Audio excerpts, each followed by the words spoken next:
She gave me the drawing with shaking hands. I tried to keep my tone cheerful as I looked at it. "What's this, honey?" I asked. She gazed up at me, her eyes big and scared, and said in a whisper, "Mommy told me not to show you." I gently took the paper.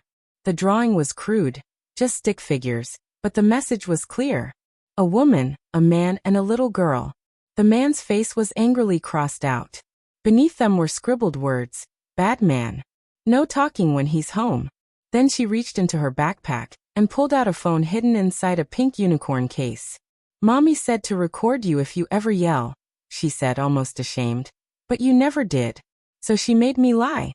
My hands turned icy. My wife was supposedly away on business in Hong Kong. I dialed 911. I was done pretending everything was fine. We had been married for 3 years. She was captivating, perfectly put together, always saying the right things. Her daughter? Quiet.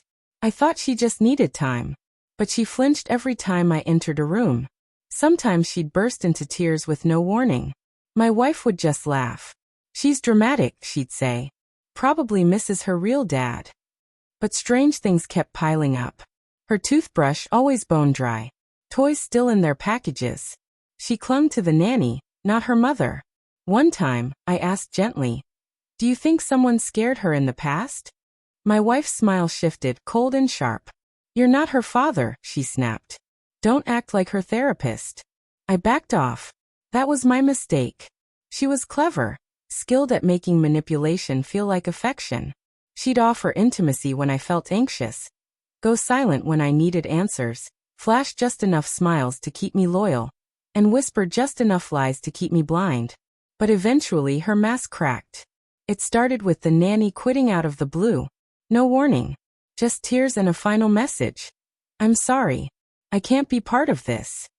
After that, her daughter started locking her bedroom door. She'd cry when I gently knocked at night just to say goodnight. Then one evening, I overheard her murmuring to her doll, "Mommy says I have to hate him. She says he's gonna take all her money." My stomach turned. I didn't confront anyone. I stayed quiet. I started collecting proof.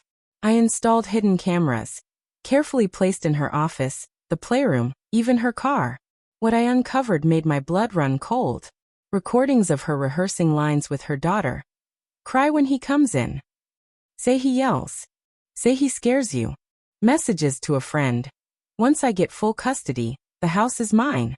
He'll be begging to see her. A confidential email to a lawyer. "Just need a few more recordings. Then I'll file for sole custody. Claim emotional abuse." He won't even see it coming. But I saw it. I wasn't as clueless as she thought. I quietly hired a lawyer. We planned everything with precision. I moved my assets into a trust. I filed a report with the police. I sent footage to Child Protective Services. I waited until her flight left for Hong Kong. Then I sat down with her daughter. My voice calm, soft. "Sweetheart, you're safe now. You can tell me anything." She hesitated, then unzipped her backpack. That same drawing. The phone. Mommy said if I didn't lie, she'd send me away. She was only 7, living in a nightmare. When my wife's plane landed, the police were waiting, not to arrest her, just a surprise wellness check. Enough to make her nervous. She called me furious. "What the hell is going on?" I stayed calm. "Your daughter told the truth. And I have the videos. You should call your lawyer before you call me again." Silence. Then a scream. "You bastard." I hung up.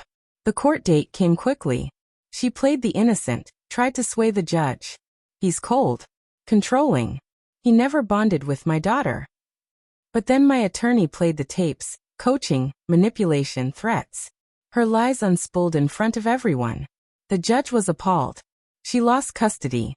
The house was sold. The proceeds split. Her mask was ripped away in public. Everything she tried to steal gone. I didn't set out to destroy her. I just wanted to protect an innocent girl. But she turned our lives into a stage play. Used her daughter like a prop. Tried to ruin me with a fake smile.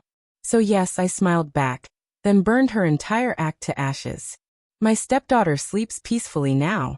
No locked doors. No more fear. She still sometimes calls me mister, and that's okay.